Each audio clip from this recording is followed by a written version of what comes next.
You are listening to This is Oklahoma, hosted by Mike Hearn, telling stories of Oklahomans and those that have made it their home. What's up, guys? Welcome back to another episode of This is Oklahoma. Mike Hearn here, host, back with another episode. Excited to share this episode with you today, but before we do, huge shout out to our sponsors.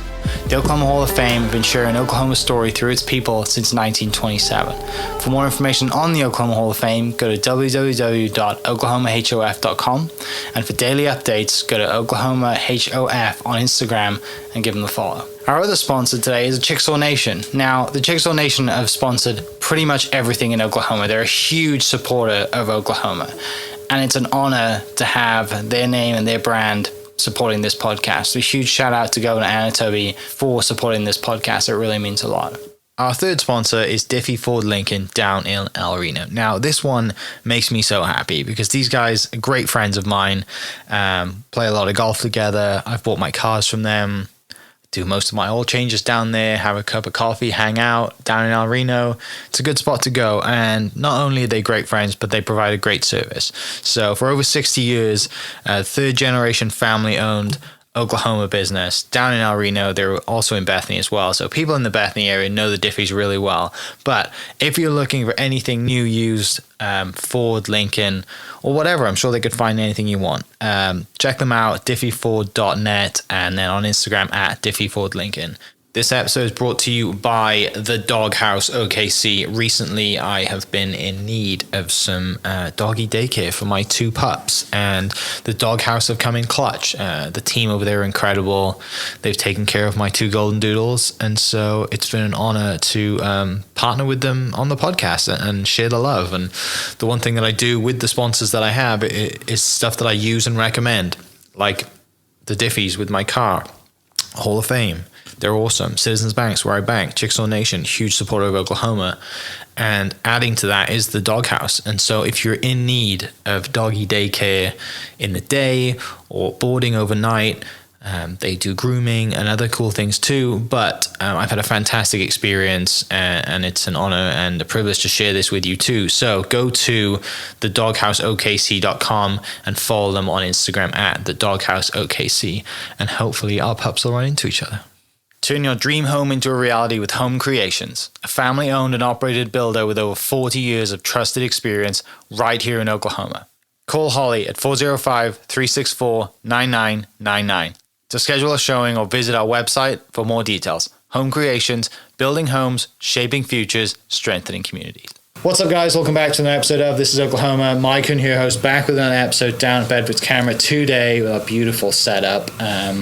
Gives me great pleasure. You're making me nervous here. See, my hands are sweaty. Gives me great pleasure to introduce my guest today, Ashley Forrest, who is a local artist, very good at what she does, a very creative side. Been on a little bit of an artist kick recently, which is great to see because I love that. Jared Kinley's been on, Jay Sage has been on, Amy was on, but Amy's more of a musician artist type. We're all creatives, but it's fun to dive into the art community. I don't really have much artistic in bones in my body. I appreciate it, but I couldn't tell you anything technical about art other than some of those colors look great together and some don't.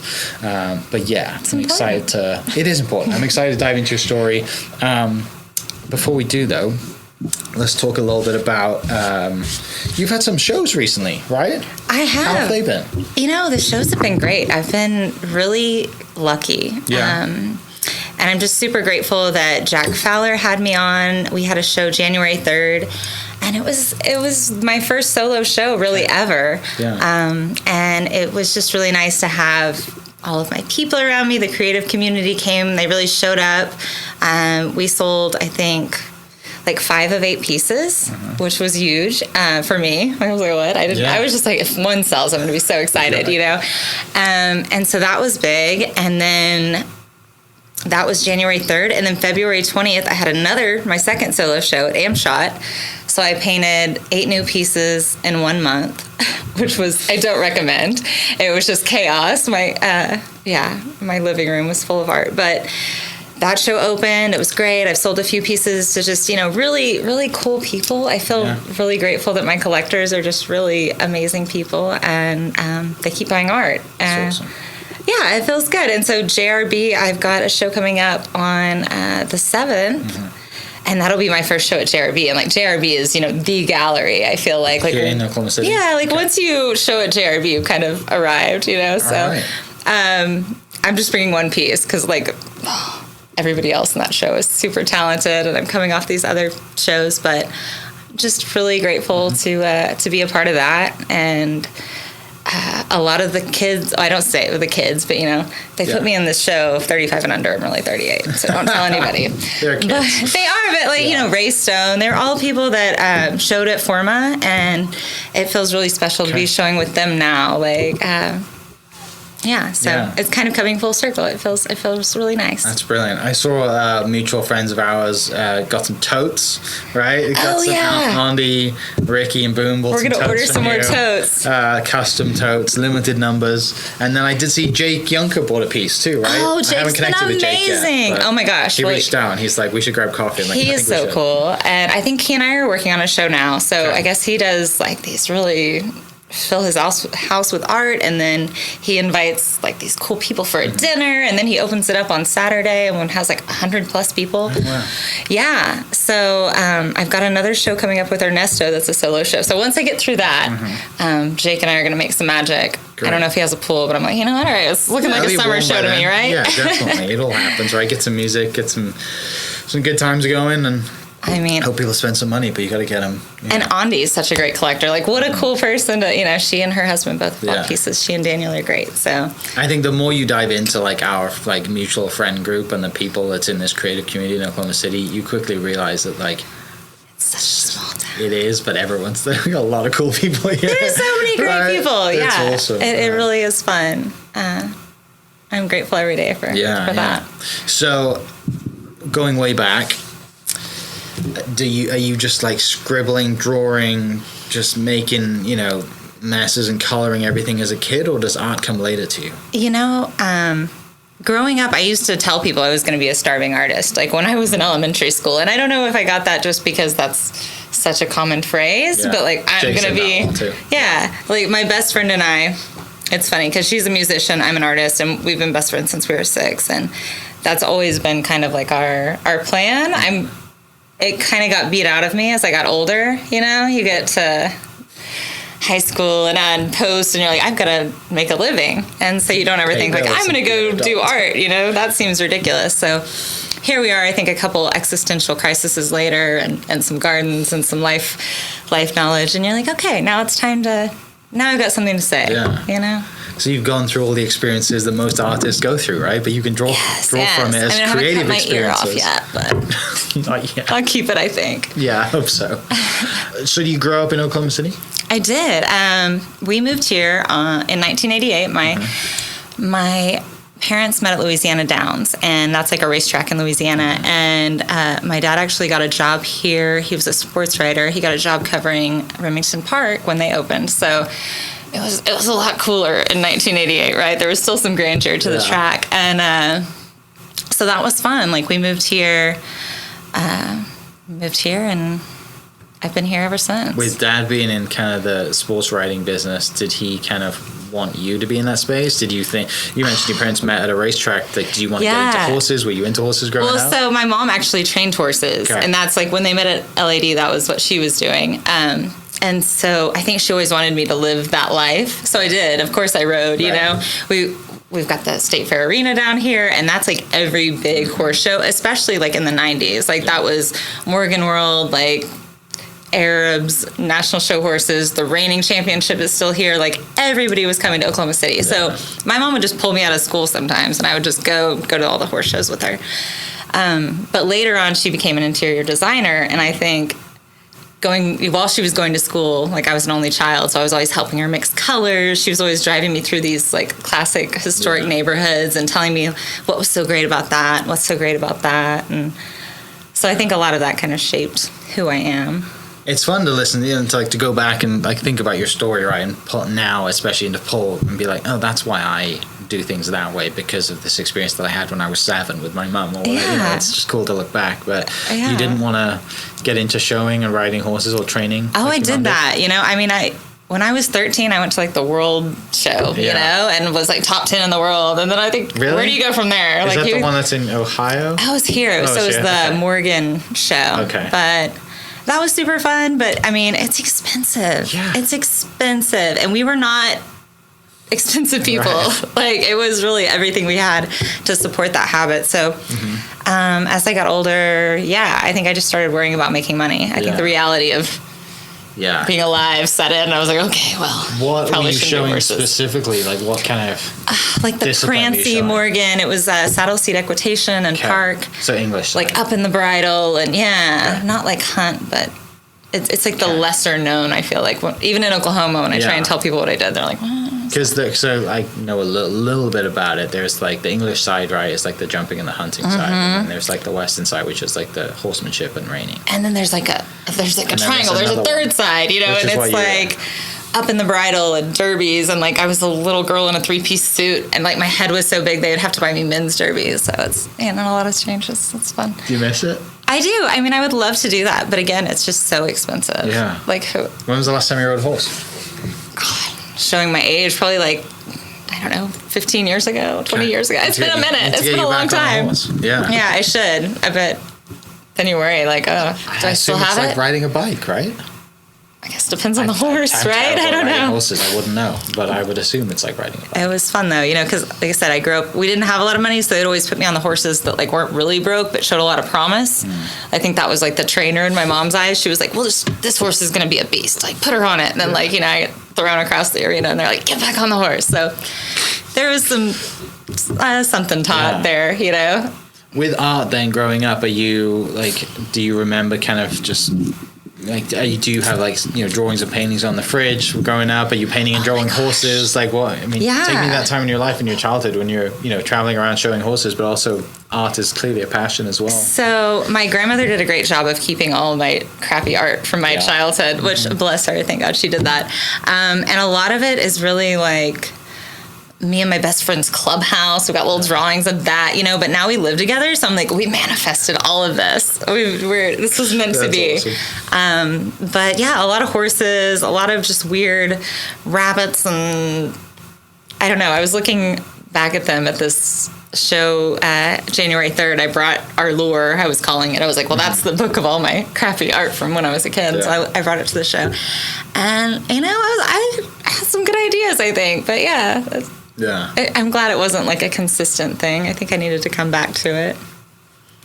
It works. I mean, you're still doing it, right? You're selling art, which is a great thing. I'm always amazed when I sell a piece. It's always like, oh, really? Well, and I think it's, from what I understand, some of the pieces that you have at the moment, they're quite big pieces, right? Yes. Like they're statement pieces. I'm a size like queen. In someone's house, right? Everybody keeps telling me, like, you should paint smaller. This is such a commitment. I'm like, the physicality, it's just something about a big canvas and like all these possibilities. And from a curator standpoint, you know, because I curated before I ever started painting again, and I just love a big show.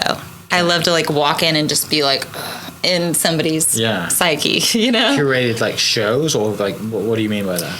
Well, you know, like I used to curate art shows at Forma. And so when I was doing that, you know, that was so much fun. But now in my mind, when I'm about to like curate my own show, I'm like, what's going to look good together? Like, how are we going to make this work? Yeah. And it's so easy to hang a big show when everything's like 4 feet tall and 5 feet or 4 feet wide. Like, let's go. We can hang that. Yeah. You're not worried about filling gaps with little pieces and trying to get a bunch of pieces in. No, it's just, you know, just lining walls. Tell me about high school, and then before high school ends, your decision, do you go to school and that time in your life? Yeah. What do you think?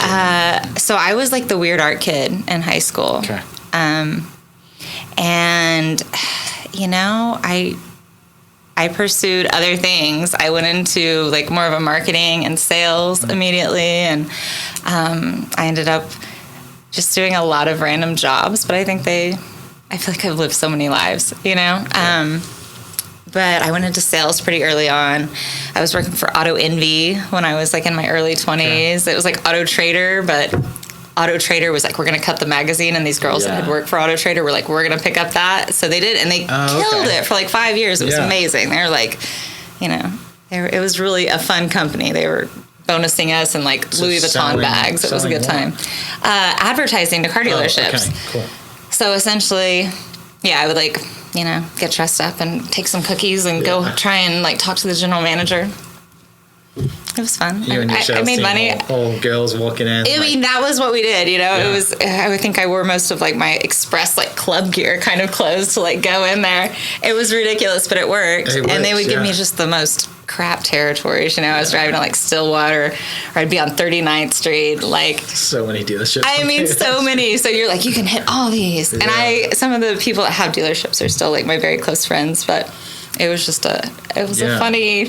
What time of your life was that? Was that like that was like college? Early 20s. You'd graduated. Yeah. And then after that, I went into pharmaceutical sales because that seemed like a natural transition, like, okay, I'm in sales. So what's like the pinnacle? Yeah. I guess real estate would have been a better option. But I started doing that and bought a lot of doctor's lunch. Like we didn't have the send you to Scottsdale kind of money. Yeah. It was a small local thing. We were trying to get our footing. And anyway, the guy that had started that, one of the doctors, the founders, died. And we realized he had been embezzling like all this money from the company. So, first existential crisis. I'm like, you know what? I don't think I want to do sales anymore. Yeah. So I went home. I started growing a garden and like reading all this Eastern religion. And Amy and I took like a 6-week road trip of the West. And I was like, okay, I'm going to figure it out. Yeah. So I read all these books, and it was like a lot of like the Dalai Lama's books really spoke to me. And these things that make us feel intrinsically good, or like doing good things for other people, or So then I started volunteering at the Homeless Alliance all the time. Then I started working at the Homeless Alliance. Then it was 2020, and So you've been around and seen some things. I've seen some things. Yeah. I've been around. Yes. Why did you take to sales? What's in you that just because sales is not something that naturally people like. You've got to have some natural ability at it, and I think when we grew up, we're similar ages, like.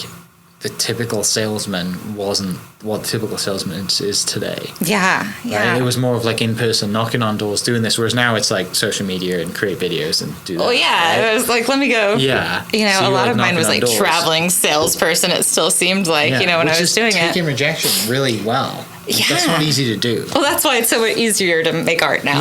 Because it's like you don't like it, whatever. It's fine. Yeah. It's fine. I think a lot of that goes back to growing up with my dad, because he would take me so many places. Like when we went to the track, it was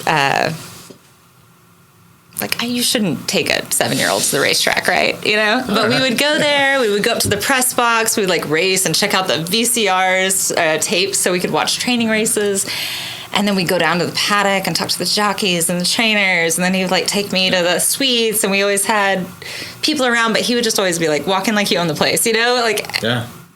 I should not be here. He used to do seminars at the Sleepy Hollow on the east side, and I was younger than 7, and I would sit at the bar. I looked like Shirley Temple. I had my curls back then, and I would order Shirley Temples and just sit there while he would do his seminar. So I think he just kind of exposed me to so many different people, and also just like no fear, like it's fine.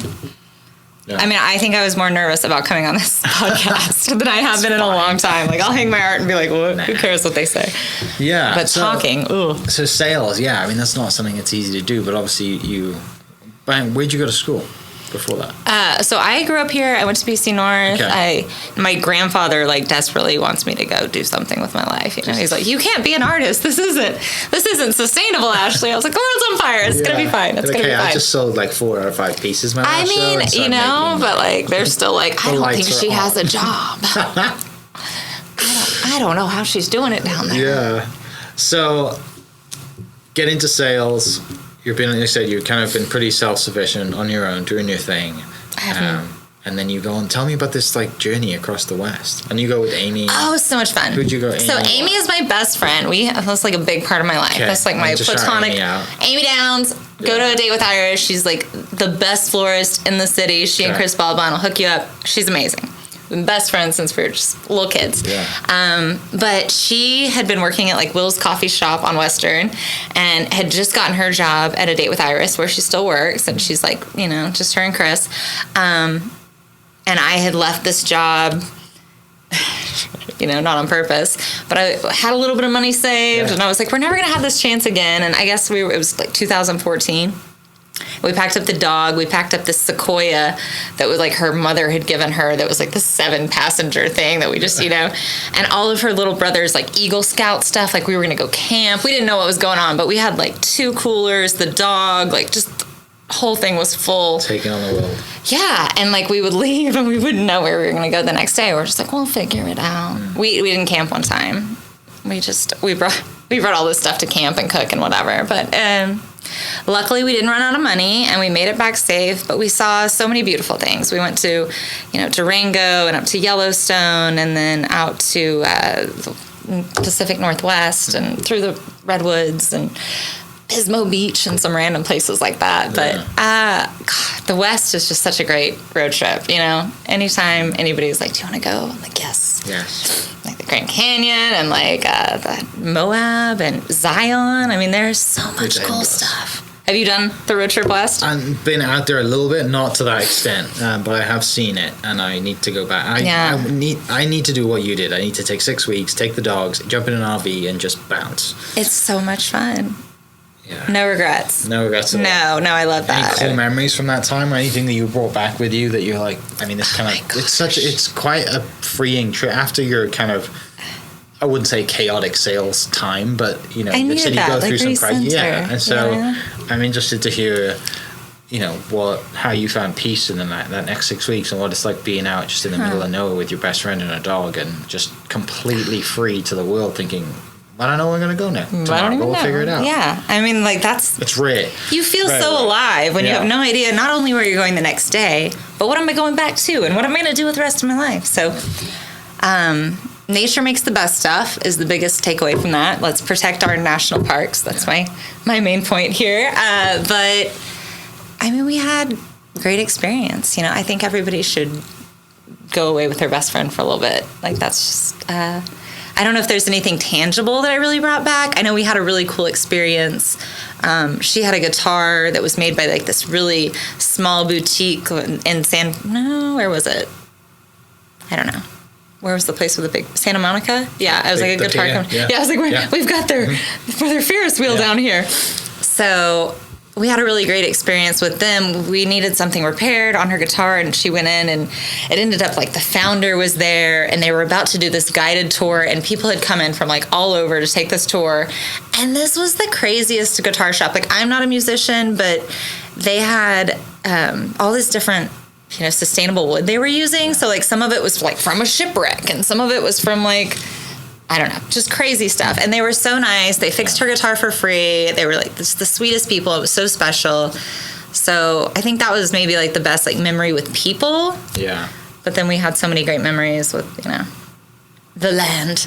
Well, yeah, and it has to be done, right? And I think you're right. There was a certain time to do it. Like if you go, I mean, most people, if they're fortunate to go do it, but it's a lot harder if you have a wife and kids and 3 dogs at home. But if you just have you and your best friend and a dog, like send it, go for it. It was so good. I'm so glad we did it. But did you do any art along the trip, or did you come back and you mentioned gardening before you? Yeah, that starts after. But did you do anything or anything pivotal happen during that 6 weeks that really influenced you going into your artwork? I was doing art, but it was like a lot of kind of graffiti marker kind of art.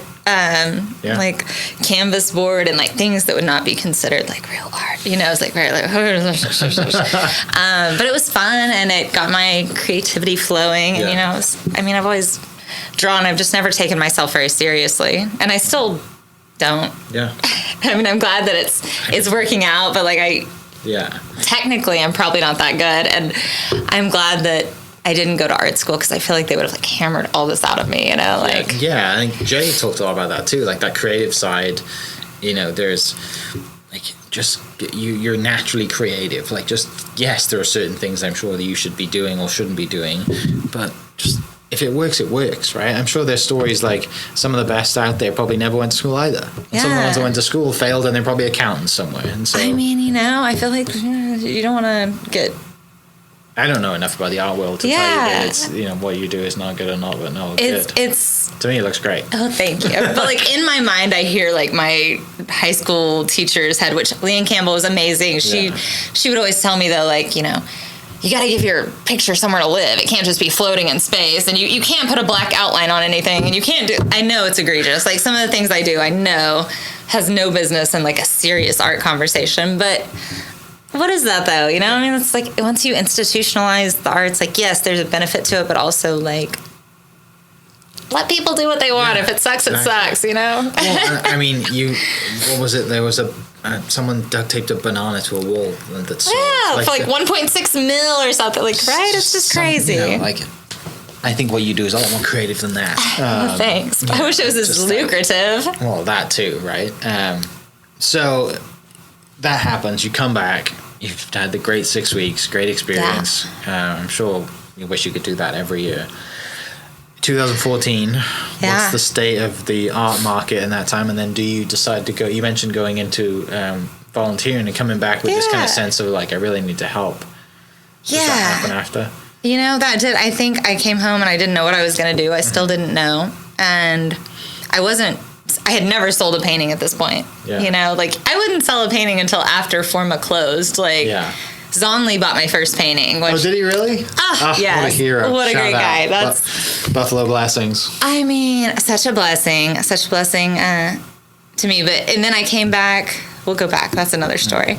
But I came back and who was it? It was Kevin Durant's private chef, Ryan Lopez, I think was his name. And I had met him like socially because I've always been, you know, a social person. And he didn't have a crew to cook for the people because like once a month they bring in a celebrity chef or like a, you know, higher profile chef and they do lunch for the homeless at the day shelter, which is amazing. And I'm so glad I was involved. But he asked me to be part of his crew. So I was like, absolutely. And then Delbert worked in the kitchen and he said, you know, we always need help on Fridays. So I started showing up every Friday. I had to be there at like 5:45, you know, so this is stupid, but I'm happy I'm doing it. And, you know, making all these connections, just, you know, just feeling like you're doing something good. And so then they needed somebody for the Fresh Start art program.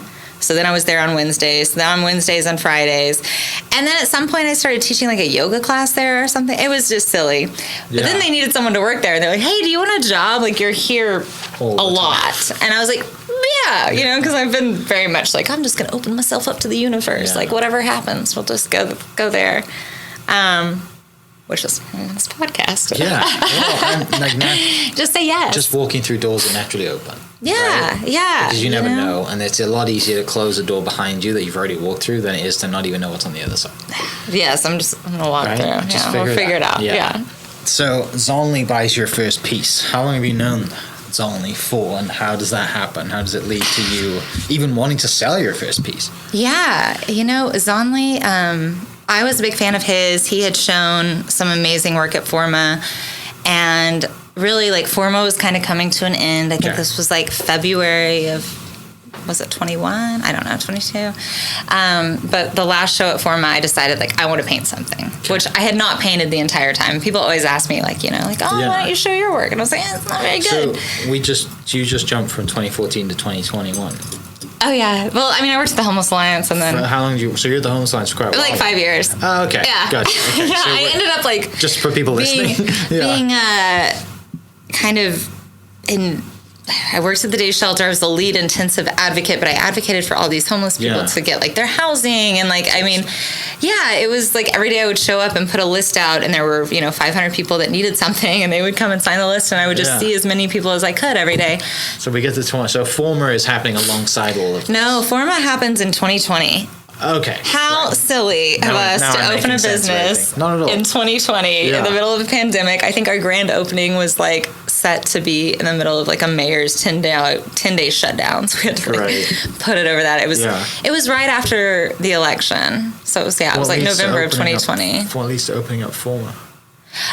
Okay, so day shelter kind of goes to a very limited staff. It was kind of time for me to part ways there.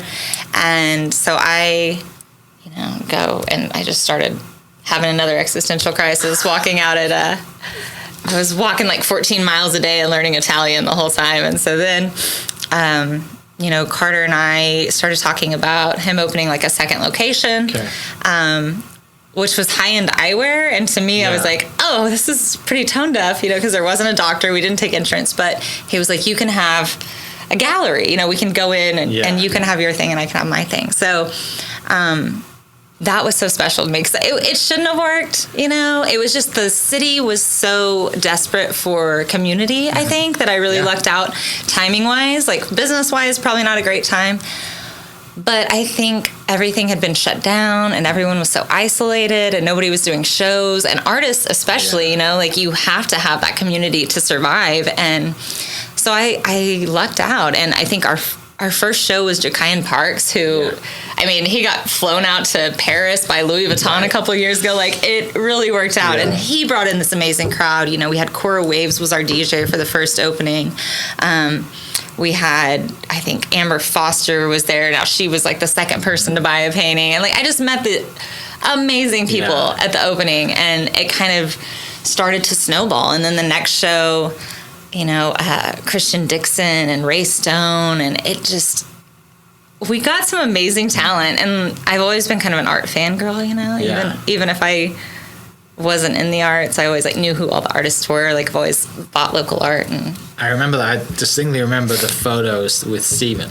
You had the red glasses. You're both in red glasses. Oh, Stephen Paul Judd. Yeah, I remember just that scene. I love that Stephen photo Paul shoot. Judd. I don't know who did the photo shoot, but they're great photos. What a badass. But yeah, it sounds like 2020, 2021, that period of your life is really where you found your art, love, and you've probably found all this inspiration. You're around all these artists thinking, they might be telling you to go for it as well as yourself. I can do this. Yeah. I had one little marker painting on the wall, and Nick Collison came in and he wanted to buy it, and I was like, or not Nick, maybe is he recent? Basketball player, but not he wasn't the OG team. Yeah, he was OG. Yeah. Okay, this is not Nick Collison. It was another really tall white guy.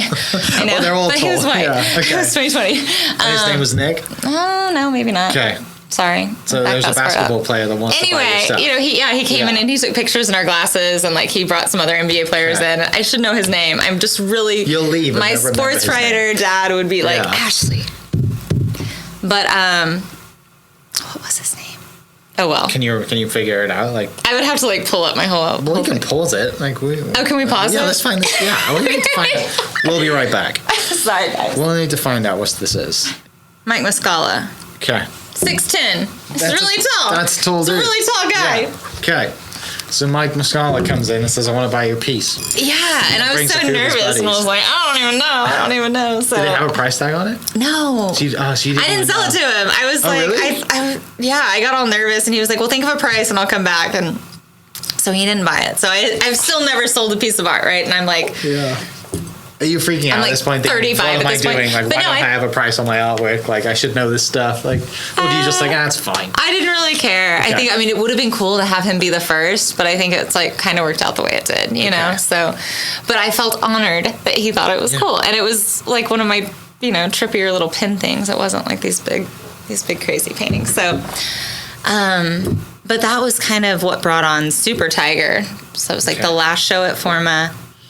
And I hadn't painted in forever. And so I went on Blick Art Supplies, and I got the biggest canvas I could find, which was 16 feet wide, 18 feet wide, and 6 feet tall. Oh, wow. Yeah. So super fun. So I affixed it to the wall at Forma. It's a garage door for people listening. That's bigger than a garage door. It's a really big garage door. Yeah. 18 feet wide is massive, right? So every tiger was 6 feet tall, 6 feet wide. And did you split them up, or did you have it as just one giant piece? It was one giant piece. And the way it ended up working was I had Clint Shore help me build this frame. So we wrapped it around the walls. Yeah. So it was so cool to me. I was even if it sucks, it'll still be cool just because the presentation, who else paints something that wraps around the walls and has the custom frame to go with it. So I paint the tigers, and we have the opening, and I remember Zonley, I was talking to Cage, and Zonley walks up to me, and he just looks at me, and he's like, what? He's like, this has been in you all along? And I was like, man, I don't know. Everybody's got 2 wolves. I think I got 3 tigers. And you guys had known each other for a while. We had known each other. I had always been such a big fan of so many of these artists. And so for them to see my art for the first time and be like, really? And I was like, I didn't know it was really good. Yeah. So we closed Forma, and I remember Zalney called me, and he was like, I want that piece. Like, I want that piece. And so we did a little trade for part of it, and then, like, he met me in the Coral Springs parking lot with, like, just stacks of hundreds in true Zalney fashion. I was like, gangsta, let's go. You know, it made my day. Yeah. And, made my, whatever, it probably changed the whole trajectory of my life, because he ended up coming to my house with, like, this easel that was, like, this badass easel, and he, like, sets it up, and he's like, you're gonna paint. He brought me, like, a canvas, and he was like, let's go. Okay. And really, I think it did, you know, because I was like, okay, well, now I have the tools. Yeah. So then I started painting, and I painted one, and Amber Foster, who's this amazing local interior designer, just the best. She owns Throne Design and Wine in Wheeler.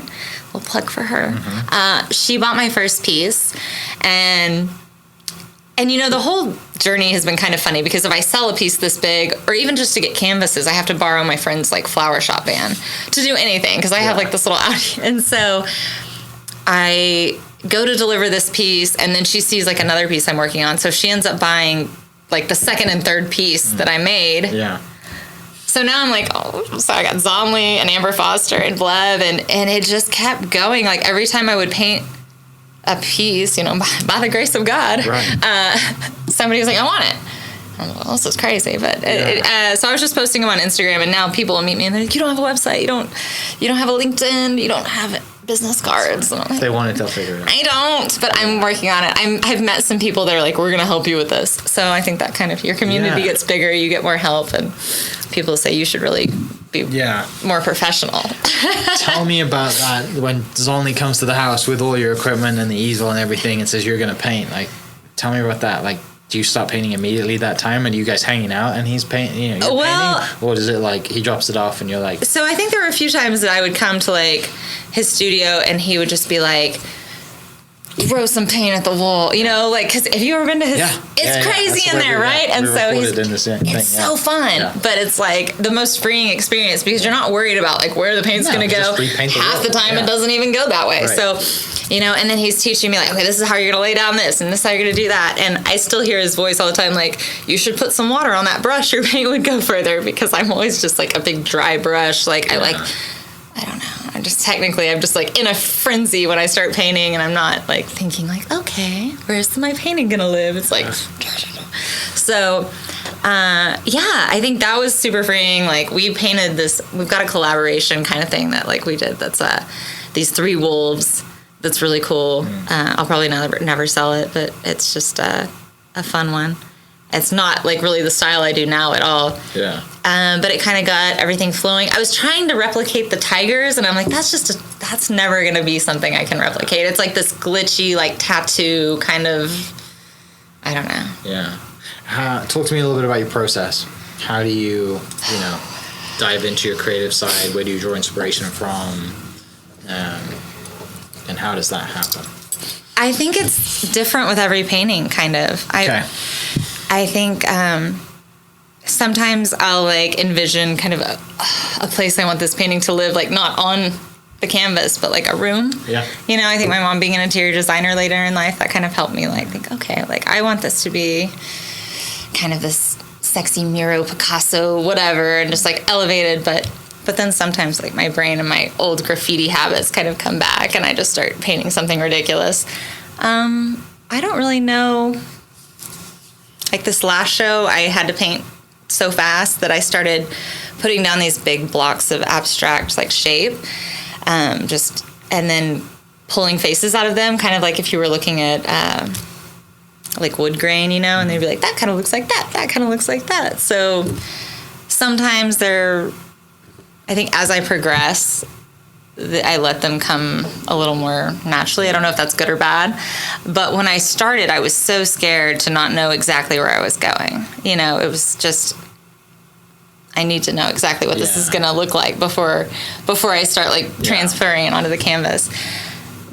And I think the more comfortable I get, or, like, the more I start coming into my own, like, I'm not that worried about it. Like, somebody offered me, like, a live painting thing, and I'm like, well, that sounds horrifying, but, like, let's go. Yeah, whatever. Yeah. Give me a prompt and let me paint some shapes. I'm thinking of Carlos Barbosa has been on the podcast and seeing him do his process and where he it's like not paint by numbers, but it's drawn amazing, right? He's in the next show. He's at go follow Barbosa Art. People listening. Carlos Barbosa is amazing. And he does a lot of the great murals around town. Oh my gosh! But his is like a map, right? Like it's a process, and it's on, and he looks at his phone, and it's there. But you walk up, and it's just like this crazy scribbles, and then he understands it. He does. Yeah. He's like. Are you like that? Would you draw in pencil before? You were just like. Well, paint. Sometimes, but no, I'm not like Carlos at all. I wish, but it takes all kinds. You don't follow his process the same way? I don't. Okay. No. And sometimes I will sketch something small and then I'll like take a picture of it because I don't own a laptop. Like I am not. I'm not a business person, okay? True creative. Yes, yeah. People are like, oh, I wish I had that life. It's very frustrating to people around me, I'm sure. Like, every time I would go to the Artini meetings, they'd be like, everybody bring your laptop. I'd be like, I don't have one. I'm just going to be on my phone and going through things. Yeah. I was like, I can pull it up on my phone. It's fine. So a lot of times, if I want to do a sketch, then I'll like take a picture of it. I can project it if I want to get like something proportionately like my characters or whatever. But then once I get those down, I normally just kind of, it just takes a life of its own, if there's something that I really want to be intentional about. But yeah, I'll just start painting my backgrounds the way, Zonley taught me. I don't throw paint at my house. Are a lot of them just kind of what you see, what you want to do, your vision, I'm going to go paint, and this is my series, this is maybe the theme, I'm going to go do this for a show or something. But I assume you've had people come to you and be like, this is my idea. Paint my cats. Can you paint something? Do you do that as well? Do you find it easier to do both or harder? No, easier to do paint your cats. No. I mean, I painted cats and it was great. I'm so thankful for the experience and the opportunity. David so you have painted somebody's cats. Okay. It took a long time. Yeah. Yeah, I have done that. Okay. It was a couple years ago. And but you prefer to go on your own? And I would not. I would prefer not to ever do a pet portrait again. Not that they weren't great cats. It's just like not my thing. But people must come to you and be like, I want to get commission it. Yeah, commission's great. You to do something. Commission me, but like just show me the room and like give me a prompt. Fully trust you to do your thing. I don't want like Andi was great. She commissioned one for her home and one for her Dan's office. Yeah. And Dan's office was like Yes, Rose Rock Financial on Expressway. It's amazing. Two pieces or one? So one for home and one for the house, and I kind of did those back to back. But like the one for their house is like their home vibe, and then the one for the office is like a little more restrained. Okay. It's not as wild. But they came to you and said, do your thing. These are where they're telling you where they're going, so you have some idea. But they're not coming to you being like, paint my cats, or thinking of me and like I like golf, cars, and real estate, like go paint something. Well, I don't know. If somebody told me golf, cars, and real estate, I'd be like... Well, like what I'm saying is people don't have to... No, I'm like, give me a room and a vibe. Yeah. I don't... I mean, I'll try and do something. But it stresses me out when people are like... Yeah. Like... Gives you constraints. Yeah. Yeah. They sent me like 90 pictures of their cats, and it made me so nervous. Does this person, they obviously like... They're my friend, and I'm very thankful for them. I mean, you're over here like ripping them. I'm like, okay. No, I wasn't. I just said they sent me a lot of pictures of the cat, but it stressed me out so much to like... No pun intended. Sorry, that was too easy. There is a cat cafe called Don't Stress Me Out Cat Cafe. Oh, is that the people that have deaf people stuff, huh? Maybe I don't know. Current? I haven't been there. I think so. You don't like cats? No. Are you allergic? No, I'm just a dog person. I mean, I'm a dog person too. But You mentioned kind of creating a vibe. Tell me about the vibe of painting, music. You're in the zone. Like, are we lighting candles? Are we lighting incense? Like, what are we doing when you're in your process and getting in the creative spirit for you? Do you have a thing that you do? At my home, at my house. Like, I paint in my living room. So, I mean, I do normally like try and clean up the space, like burn some Palo Santo, and like that was another little Zonley thing. Like we'd always kind of bless the canvas. Yeah. So I do that still. Like, and for a long time I was hiding buffalo in every painting for Zonley, like really? Just like as a little homage, like, oh, there's a little shout out to getting me started. But yeah, I think I don't really have a ritual. I mean, good music. And sometimes when I'm painting a painting, like I'll just listen to the same album like on repeat. Like right now, it's like very Talking Heads, which is great. And I love that. But you know, there was a piece that I did that was just like the White Lotus season 2. So it was just like that. You know, that's a little intense. I'm sure my dogs were like, "Ma'am, could you just go somewhere else?" But a lot of Italian. Yeah. Why Italian? You mentioned learning Italian. I'm learning Italian. So COVID happened, Yeah. and I was walking like crazy distances with these women that became fast friends. You know, we didn't have our gym outlet anymore, and So they you were kind of doing laps of the lake. yeah. No, I knew them, but they were like friends of friends, you know. And then I put out like, oh my god, I know we're not supposed to congregate, but if I don't get out of my house, I'm just gonna freak out. And Stay so 6 feet apart and walk. yeah, so we were watching like Mitch Park, which took me like 30 minutes to get to Mitch Park, and then you know, we had to walk like. But somebody was like, "Oh, I'm doing Duolingo," so I was like, "I'll download it." But then I just kept doing it. So now I think I'm in like that's my geek thing. Like every morning I have to do my Duolingo, and it's sad because On a like walk as well. no, Not I anymore. wish. Okay. I do it before the gym, like coffee, Italian. You know, have my morning Why routine. Italian? Well, so my grandmother came over from Sicily. Okay. My dad was just like this big Sicilian guy from Jersey, you know. So I've been trying to learn, and also, you know, I've been looking at some dual citizenship. Yeah. So I'm scared though, because it's like, you know, they're like, we can expedite this. It'll only take a year, but send us 10 grand. And I'm like, this is like the mafia. This is just somebody just screwing with me. Like, I heard something the other day in Italy. I don't know if this is true. People have fact checked me on this, but I heard that they maxed out how much you pay in taxes in Italy at $100,000. So if you're like a multimillionaire and you're paying millions and or hundreds of thousands, well, that's like 100,000 more than our guys are right now. Yeah, Just true. kidding. But I heard this on the radio No yesterday. taxes. It was like, yeah, they went to a max tax model. I mean, I guess that's what it takes to keep rich people in your country. I'm not much on that's exactly what it was. diplomacy, but because of sounds like we can't afford to tax the rich. Well, it came up in conversation because more millionaires have left the UK per capita than any other country in the world the last 2 years. Because the UK is going down the pan. Yeah. There's lots of crazy stuff going on. Yeah. Lots of crazy stuff going on. Have you visited Italy? I have. With I had family, or such did you an go amazing solo? time. Actually, I went with Carter, but it was Okay. fine. Yeah. It was a great time. We spent some time in Cinque Terre and Milan, and up in Como. Speaking the language? No, this was before I had started before, learning, okay, so I have not been back to Italy. So you're obnoxious and American over there being like, Yeah. I wish I had now. known. You know, I was like just saying everything wrong. Yeah. Just being obviously like how very confident American. in your Italian right now?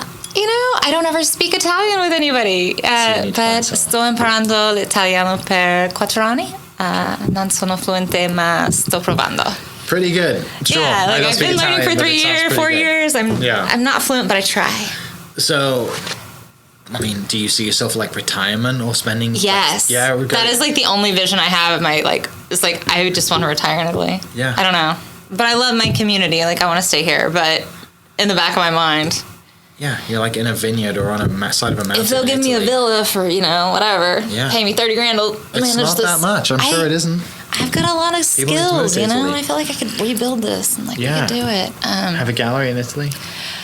Yeah, I mean, I think then then I would just be like that. Why not? Yeah, it would be cool. Well, you just. We're spoke gonna into manifest existence. this. Yeah, exactly. I love that.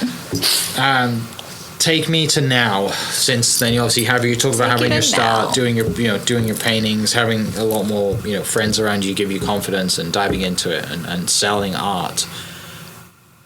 How has that transformed over the last 3 years to now? Like you're doing shows now and you're selling out, and you're not selling out, but you're But almost, it Yeah. seems close. It's good. and you're doing huge pieces, and I don't see my limited view of the art world, I don't see people do the same artwork as you very often. Thank you. Like I don't. Like there are some you. others you're like, oh, I know what that is, and I know I've seen this before, blah blah, and like people throw paint on the wall, whatever. But it's very distinctive. Thank you. I love It's that because interesting. I feel like a lot of people tell me that. Like even though you do different things, like we Yeah. still know it's yours. Yeah. How do we get to here for the last few years? How do we get to here? Gosh, by the grace of God, I don't even know how we got here. I just kept making art. I was very isolated, and I just painted and spent a lot of time kind of rediscovering myself and like recentering, and like I said, in another existence. What am I going to do with my life? And not really thinking art was going to solve any of my problems. Just painting because it was cathartic, and because some of my friends liked it, and I thought that was cool. And then I just wanted to have art for the house. But then every time I would paint something, somebody would buy it. And I was like, well, this is amazing. But it's just kind of snowballed into something. And I think I was lucky that I supported so many amazing people in the arts when I wasn't an artist, that now there's like just open arms, and everyone's been so warm to me, which I am sure, like just the way I created space at Forma, I know that it's not always easy to navigate galleries. It's not always easy to break into the art world. Like there's so many little cliques in our city. And I think I've always just been kind of delusional enough to just like walk into all those rooms and just be like, yeah, it's fine. I'm just go talk to everybody. Sales, right? Yeah. Back to just going in and figuring it out. And like if someone says no, then they say no. They say no. But I actually didn't apply for any of the shows that I've really been in. I was asked, which feels great. Yeah. That feels great. Like, let's give you a solo show. I'm really excited about this one coming up at the end of May. Ernesto Sanchez, who was with the OKC Museum of Art for like 21 years. Do you know Ernesto? Such a cool guy. Yeah. Lynn Sanchez is his wife. She has a space in Paseo, Su Casa, and then he has a place called Studio Sanchez that he hasn't actually had any showings at, but like he is such a cool guy, and he has this space. And before Paseo Art Walk last year, he bought a piece. It was like I had just gotten back from LA, and I did this like Getty Villa Stolen Antiquities kind of series, and he grabbed one up, and he was actually doing the art for the opera. They were having an opera, and his art was like on these big screens. Like, I mean, just a very cool guy. Yeah. Like he and his wife are just the coolest people. So he brought me over to his house, and Lynn like made tea, and they showed me this art tour. It took like 2 hours to go through the art just at their home. Mm-hmm. The most insane collection, and telling me these beautiful stories. And it was like people that had exhibited and like fallen in love with Ernesto and given him like these little trinkets. And it's just, and you could just really tell. And so then he took me to Studio Sanchez, and he's walking me through his work and some artists he had that wasn't really showing, but like maybe just had some of their stuff there. And then he was working on a show for JRB. And he was also working on this thing for the opera. And so just him walking there, you could just tell how much all of this means to him. So like by the end of it, he's explaining this collection called Portals, which is like this sculpture that he made as kind of like a way to talk to his son that had passed. And like, we're just in tears, and then he's like, next year, like start painting, it's yours. So I haven't actually started any of those paintings because like I've been keeping all these really beautiful thoughts for that show. So I think that one's going to be really good. I'm going to take a little more time than I did on the last one, and it's going to kind of be the first show he has at his place, I think. And I mean, he's had it for some years, so I think that'll be special. And just what a cool person to collaborate with. So I'm really, really looking forward to that. I'm really honored that. And that's in May? Yeah, that'll be, I think May 24th is going to be our date. Okay.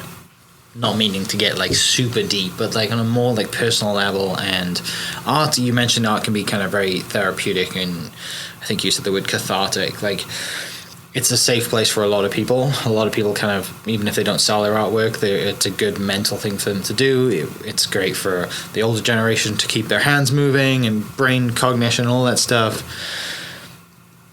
Even if you never sold art for the rest of your life, like I would assume there's things that you keep doing because it fosters creativity and keeps you happy. Yeah, right. Absolutely. And it sounds like you say you've been through some crisis in your life. Yeah, up and down. I mean, I'm always just like, why am I here? What am I doing with my life? Like, what matters? But art has always been there. Art's always been there. Community and like being a steward of the land and like just that's all the important things to me. So I mean, but I'll probably paint. Even if I am homeless, I would just like paint bigger and one color probably. Right. Like, I don't know. I'm just interested to kind of like from your perspective, just hear like I've asked this question a few times to different people, and mostly athletes, but if you could write a letter to art, what would you say? Thank you. Just thank you? Yeah. Yeah.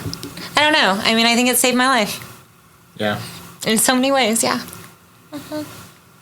It's special, right? It is. It's it amazing really how is. simple art is. It's really special. Like, art is... I'm a golfer, right? I relate to just walking around the golf course, being solo out there and just being on my own, in my own head, happy.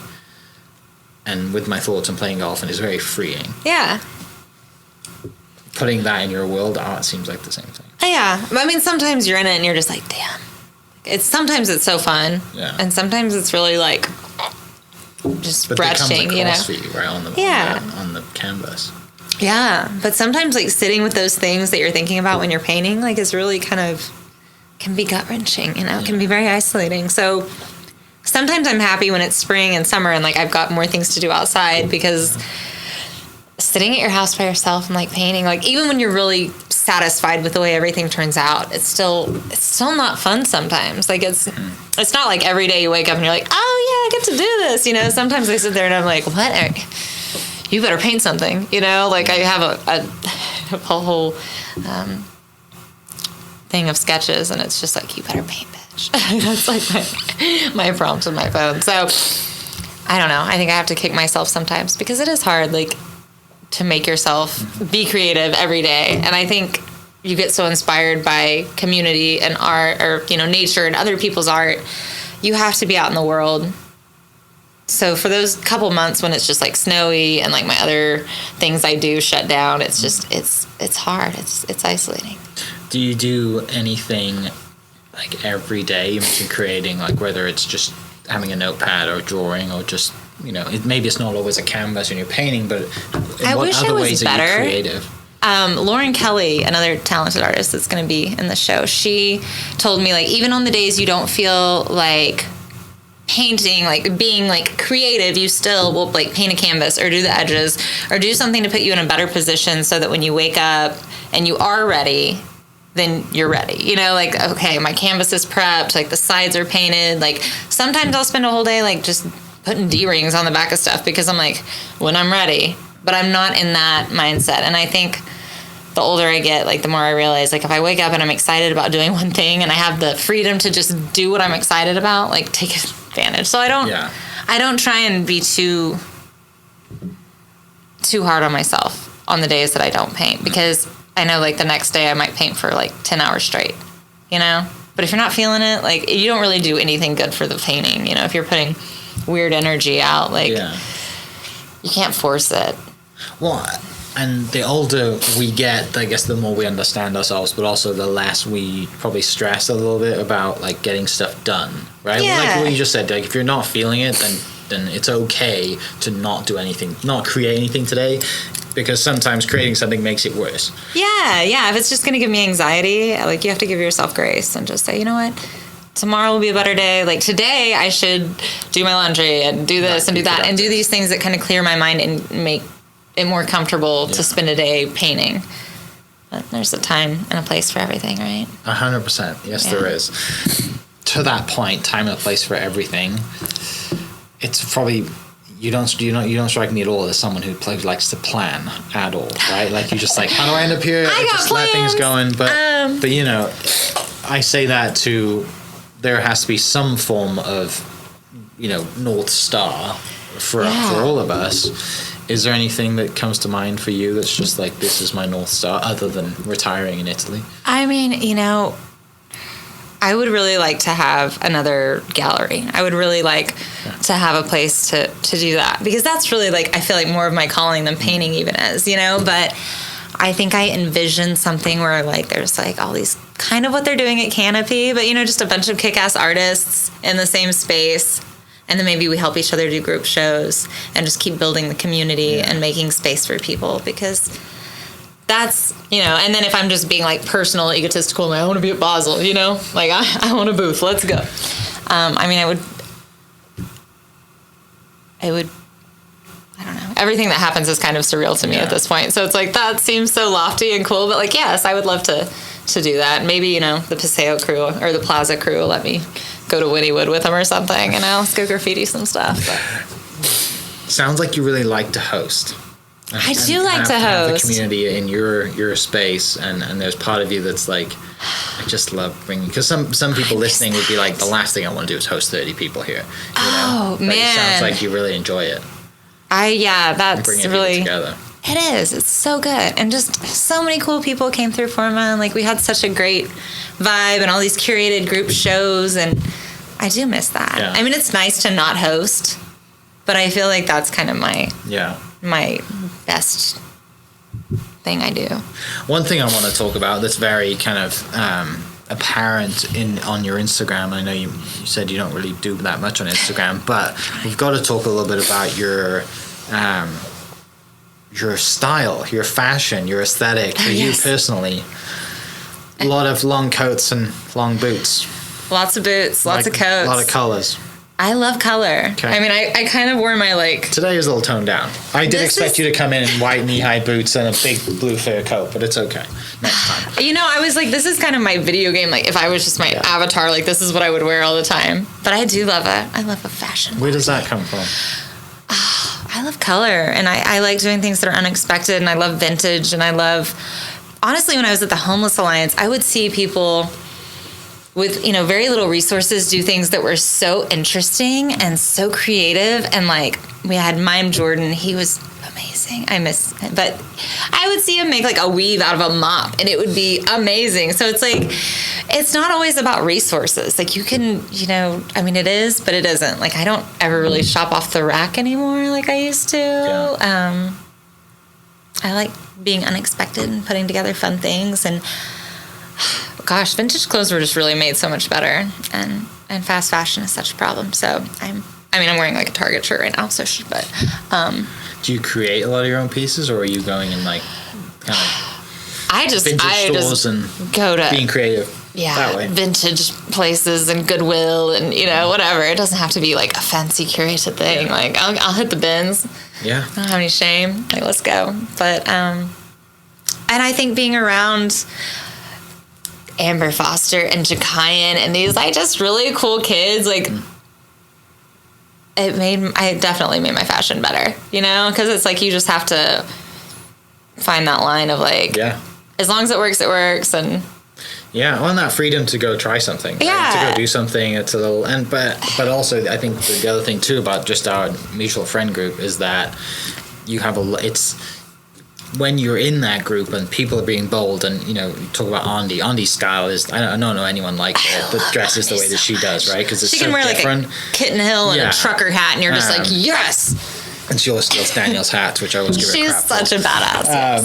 And you talk about Jakayan and the cowboy side of things and what he's done, right? And then your style, and there's so many of us that it gives. I'm always in jeans and a t-shirt. Like generally a black t-shirt and jeans is just how I like to live my life. It's easy.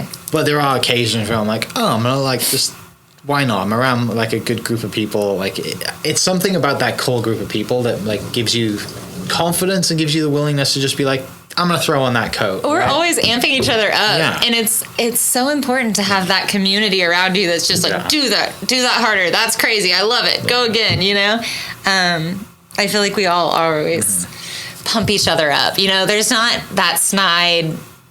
No, nobody's ever like poo-pooing on anything anyone's doing. They were just like, be your most authentic self. Like show up as weird and as hard as you want to show up, and it's accepted. Which I think in my 20s, like that was so scary to me. It was like I just didn't want people to like really look at me. It was just like, let me just be like everybody else, And then you get older and you're just like, I don't give a shit. I'm just gonna do it. I'm just gonna be exactly, as crazy as I want to be, or as true to myself. That too, right? Because you feel good, and and again, like if you're at Vintage or you're going to Goodwill, I mean, I love jackets and coats, and I have more coats probably than and I never really get to wear them at all, other than when it's freezing cold, and no one goes outside when it's freezing cold, so I'm just going to get to them. But coats is my thing personally.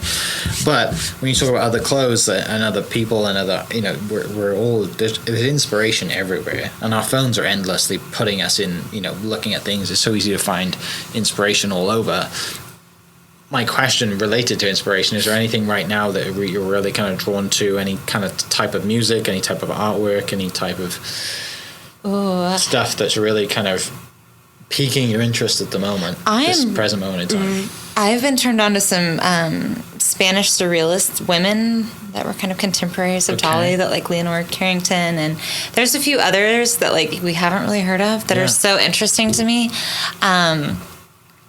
My friend who's like a CPA that I work out with at the gym came back from Spain, and she went with like her artist friends, and they turned her on to all these Spanish surrealists, and that's been really fun for me.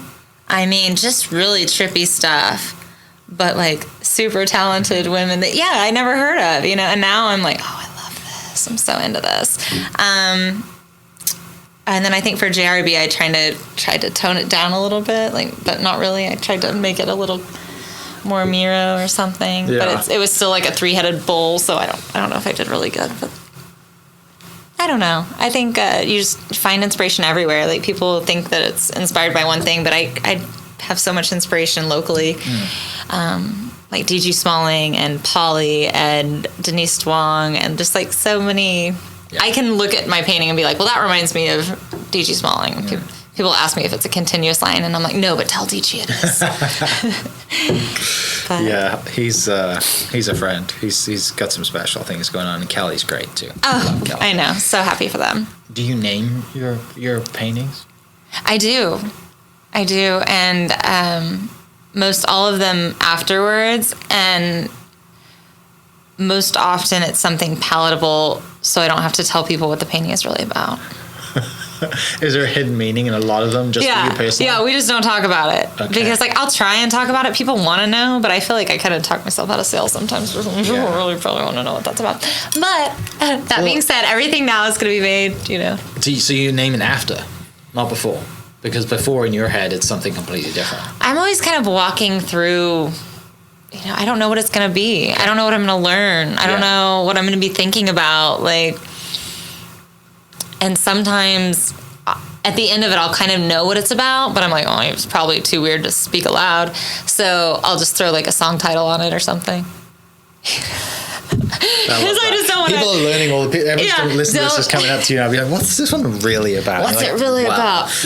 Because like when someone looks at a piece of art, like I bought, I was never been, and I wouldn't say I'm a collector yet, but like I have a DG Smalling piece in my house, and it just came at a really kind of pivotal time for me, and I never understood what people buy art until I bought my first piece, and I met him in his building, and he came down out of the elevator, and I saw it, and I remember that feeling when I saw it. Yeah. I'm like, oh, that's why people collect. Yeah. Right? That's that kind of raw feeling of like, oh no, this means something, and that was kind of more of like a commission for me to get him what he did. It was very personal, and I totally understood it in that moment, and so I get it now.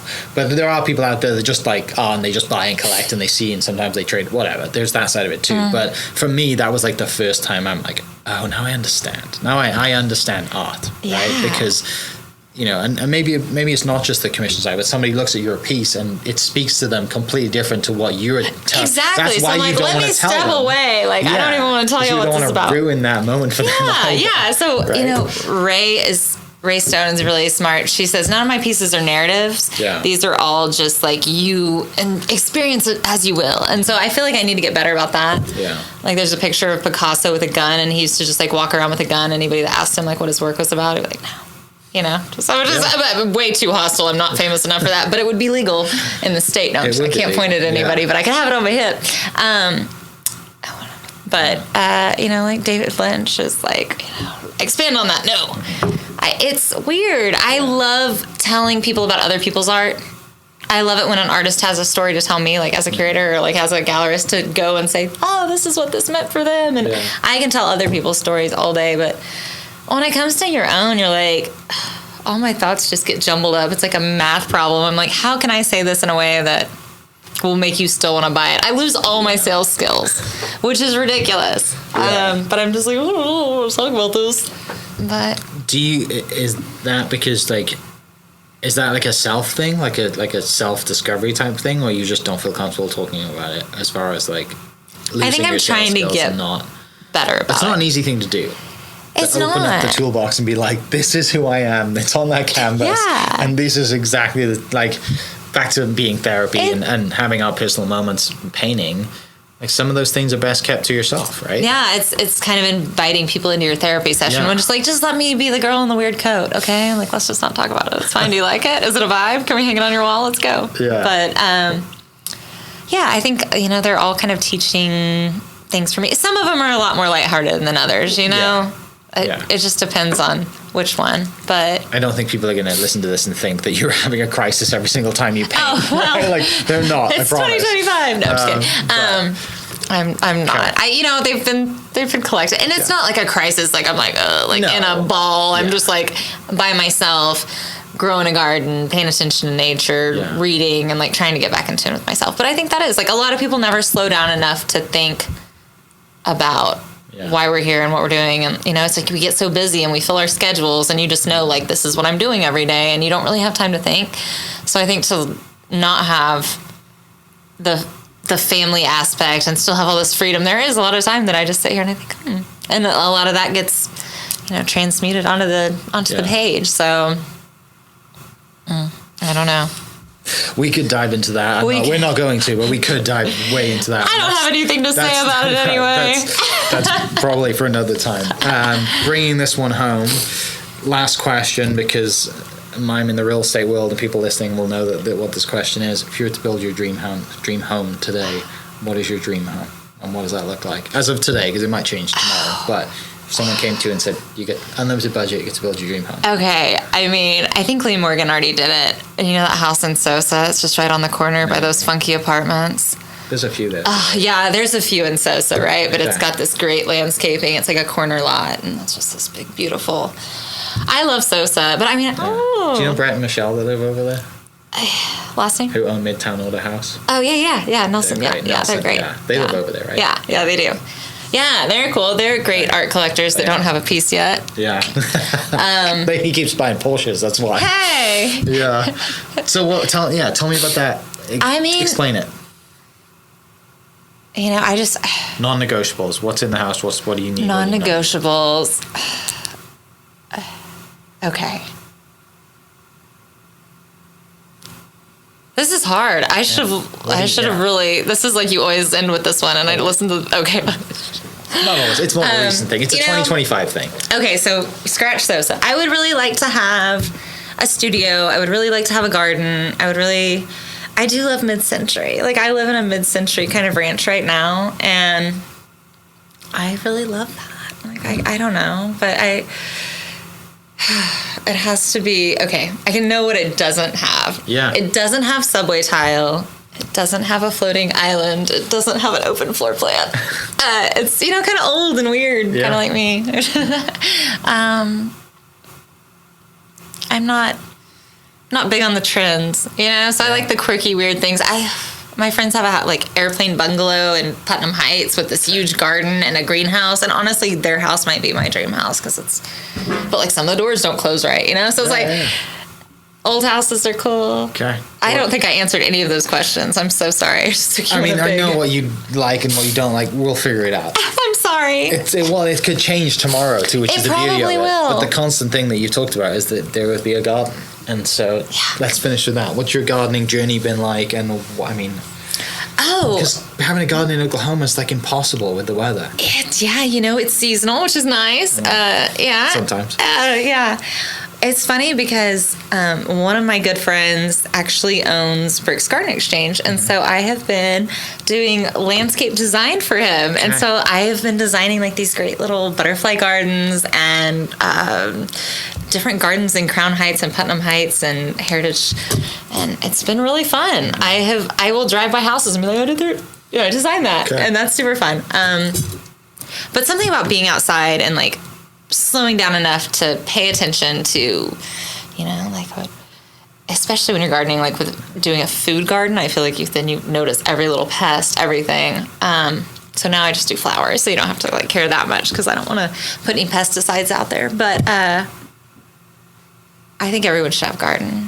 I think that there's just the chemicals that release in my brain when I wake up in the morning and I go out there and my garden's so beautiful and the sun's coming up and I have my coffee and I read my Mary Oliver and it's worship for me. I just feel this is Yeah. Whatever happens after this is going to be okay.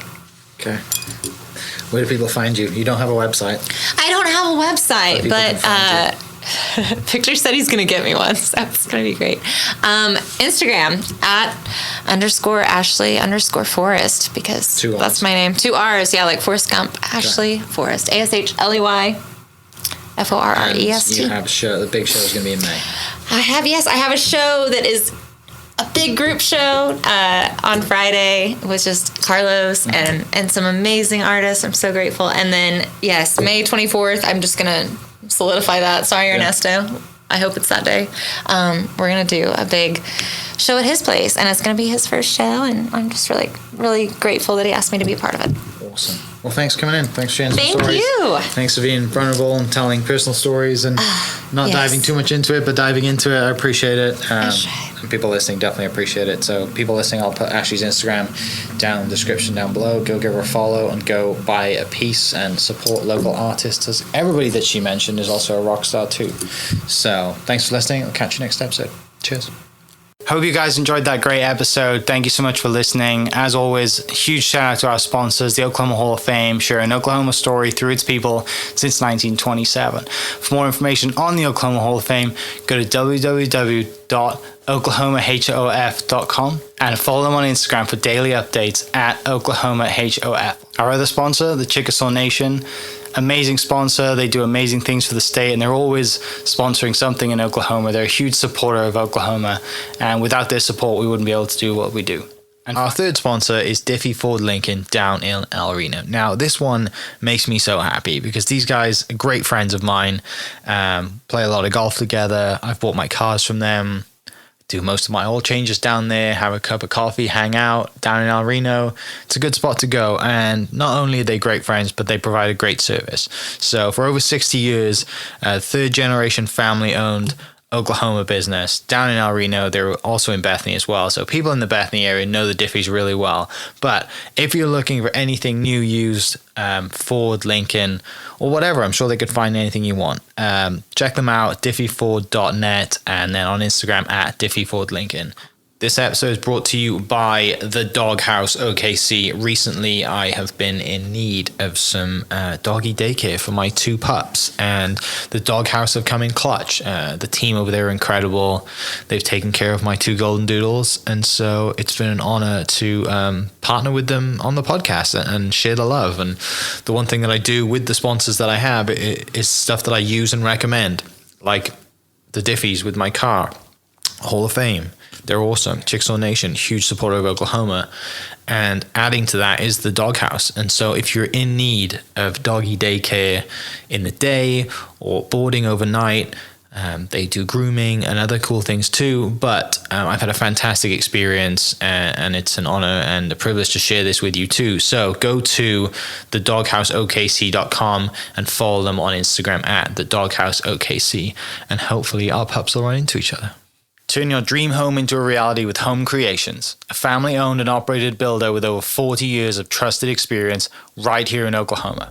Call Holly at 405-364-9999 to schedule a showing or visit our website for more details. Home Creations, building homes, shaping futures, strengthening communities. Thank you for listening. We are inspired by those around us and hope that you are too. Make sure you subscribe to this podcast on your favorite podcast platform and leave us a review so we can keep telling your stories. For more great Oklahoma content, follow This Is Oklahoma on Facebook and Instagram.